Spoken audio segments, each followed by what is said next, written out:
Craft breweries from around the world have given us patches, and we were Girl Guides, so we've sewn them all on, except for today. Here in Grapevine, we've never been treated with a warmer welcome, a more VIP reception. In fact, we have our own stage mama. Our Texas Grapevine mama, Janice, sewed on our new patches like this Texas one right on my bicep. Thank you, Janice. We tried to get her to come home to Toronto with us, but she said no. She has great grandchildren here, and our beautiful grandchildren here, and a daughter, so thanks, Texas mama. But we really have been made to feel like Texas beer queens, and we found one more accessory from our suit here in Texas at the general store in Grapevine. It's the perfect topper. It kind of completes the drinking suit. And so today we are on a mission. We are here. We know we're in amongst fellow beer lover country, and we want to teach you our Cicerone secrets, our Prud'homme beer sommelier tips. We're going to show you how to taste beer like a boss. Boss Lady. Boss lady. Boss lady. We're working on our hip hop stuff right now. We're not so good right now, but we're working on it. Right, so we're going to teach you 3 lessons today. The first one is all about how we experience flavor. And so, for those of you who have your jelly beans, it is time to open up that package of jelly beans. Share them with your neighbors. There are more jelly beans here. If you'd like to participate, come up and grab a pack. There's enough for everyone at every table. So grab your jelly beans, crack them open, and what we'd like you to do is plug your nose. So plug your nose and then put a jelly bean in your mouth and chew on it. Keep your nose plugged. Keep your nose plugged for a few minutes and try to pick out the flavor. What are you tasting? And then unplug your nose. All right, so for those of you who've done that, when you unplug your nose. What do you taste when you unplug your nose? All right, I hear cinnamon. Come get a prize. I hear cherry. Who said cherry? Come on up, get a prize. Come get a prize. We have some up here. Yeah, bring the baby. We love babies. Oh, hello. Ooh. Oh, just over here. Yeah, right over there are our prizes. Strawberry. Okay, come on. We'll grab your prize. Thank you, sir. So, the whole illustration, all of the jelly beans either taste like cinnamon or cherry.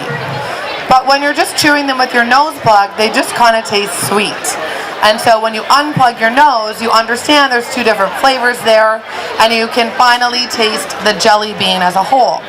So, the lesson here is, always smell your beer. Aroma is essential to your taste experience.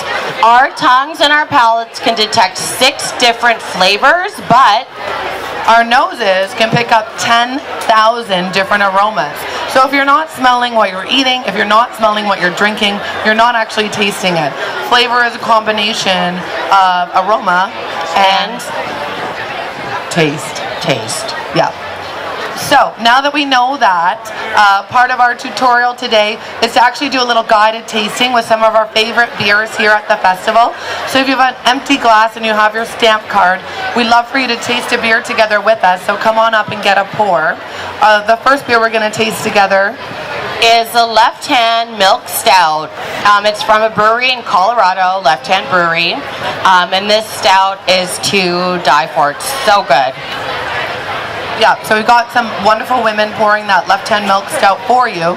And in the meantime, we're going to get to the first major lesson in tasting beer, and that is about beer's main ingredient. On your table, you have some little cups, and they're full of barley. So open up those cups on your tables, folks. There'll be 2 little cups, one with a pale barley and one with a really dark one. We invite you to take a little taste of the pale barley, crunch on it. It's delicious, and let us know what you're tasting. Who's eating that pale barley? I see you 2 over there. What does it taste like? The barley that you're chewing on. Anything? Is it sweet? Pardon? Oatmeal. Oatmeal. Come get a prize. And what did you say, sir? Malty. Okay, Malty. Come get a prize. It's pretty sweet. It kind of tastes like bread or like pizza dough. You know, cereal. Cereal. Exactly. And so then we want you to go ahead and taste the chocolate malt, that dark malt in the cup. And so when maltsters are roasting barley to put them into beer, it's a lot like roasting coffee. So you can think of the dark malt that you're going to taste now. It's called chocolate. And they roast at a really high temperature for a short period of time to get those burnt flavors, just like they roast a really dark roast of coffee. And I see some people making crazy faces. What are you tasting back there? What are you guys tasting? Gazebo or... Very burnt. It's burnt. Yeah, come get a prize. Keep your eye out. Tastes like espresso. Anyone else? What else do you guys pick up in there?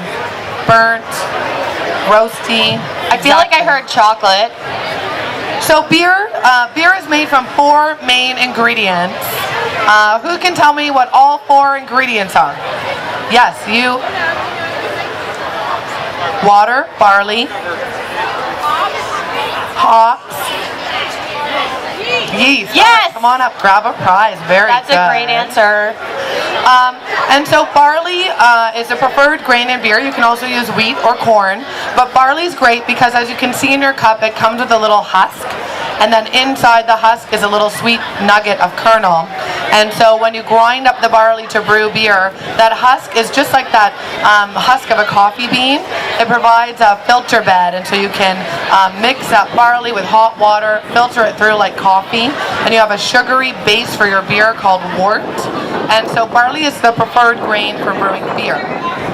So I've spotted some people in the crowd already tasting their beer. PW, I'm going to point you out. But we want to teach you how to taste beer like a boss lady. So we're going to go through our 3 steps. We like to think about it like stop, drop, and roll. Only it's smell, look, and sip. So anyone who has a beer, it doesn't matter if it's the same one we're drinking, let's do it together. So for smelling, this is the key. So take your beer. We like to do what we call a drive-by sniffing. Watch Tara, she's going to demo. My hat's getting in the way, but... So you put your nose across the beer, just at the top, and waft it over. And so you'll get some different aromas, and then you do the deeper sniff. We like to call it a hound dog. Get your nose right into that glass. Into there. So for those of you who've done both, does it change the smell of your beer? Do you notice differences? I see a nod, yeah. A little bit. But what does it change for you? It's a bit sweeter, it's a bit deeper, right? Great, Come get a prize. Grab a prize.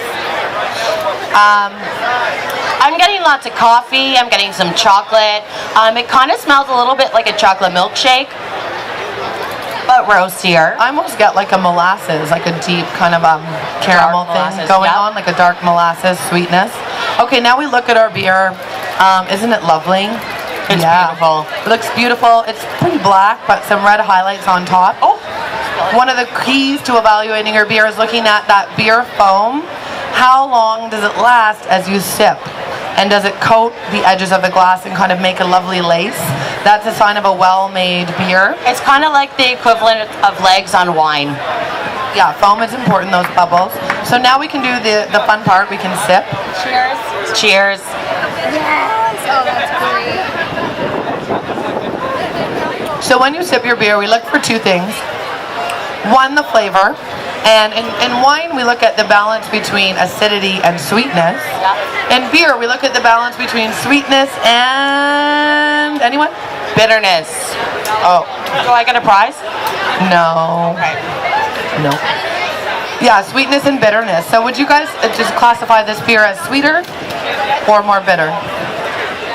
Bitter for you? And yeah? Come get a prize. So here, the bitterness actually doesn't come from the hops. We'll get to that next. It kind of comes from the roasted malt, that espresso kind of astringency. But I find this actually finishes a bit sweet for me. And it's kind of creamy. This beer is called a milk stout because they add in milk sugar to a stout. And adding in milk sugar to a stout is much like putting a sweet cream in your coffee, because milk sugar doesn't ferment. So that sugar stays in your beer and lends it kind of a sweeter, rounder character, a softness that you don't get in a dry Irish stout like a Guinness, right? That's a lot sharper, a lot drier, more astringent, roastier. Milk stouts as a style were first brewed in 1910, and they were marketed as a health tonic because it had milk sugar in it. So if you were sick, maybe you called into work, you would just sip on this stout and just stay home and rest. I don't know about you, but it's better than Tylenol, right? It's better than Tylenol. I don't know if they have Tylenol here. I think so. It must be a US Advil? thing. Advil? Yeah. Okay, we didn't invent Tylenol. The Americans did. Okay, good to know. Right, and so now that you know a little bit about barley, and if you have an empty glass, we want to teach you more about hops, so you can come up and get the next taster. And while you're doing that, we wanted to share one tip that I forgot to talk about, and that's about pouring your beer into a glass. Brewers purposefully overcarbonate their beer when they bottle or can it, expecting that you will act like a civilized beer drinker and pour it into a glass. And the act of pouring releases a whole bunch of that carbonation into the air and out of your tummy, so you can beat the beer bloat. So if you've ever felt really bloated after a couple of pints or after a couple of bottles, you know, you crush a couple cans, that's because you're not pouring it into a glass. Save yourself some trouble, make some more room in your tummy for more beer and more food, and always pour it out. So our next lesson is all about one of the other main ingredients in beer. It's bittering, it gives aroma and flavor. Does anyone want to shout out the ingredient? Come and get a prize, sir. I saw you mouthing it. It was good. Hops, yes. Hops. So you have some hops in your cups. For those of you who are doing our little sensory activity, please take those green floral cones out of your cups, and we want you to crack open the flower. Inside the flower, just split it right open, you'll find kind of little yellow bits of pollen. It looks like resinous, like bee pollen. That's the good stuff.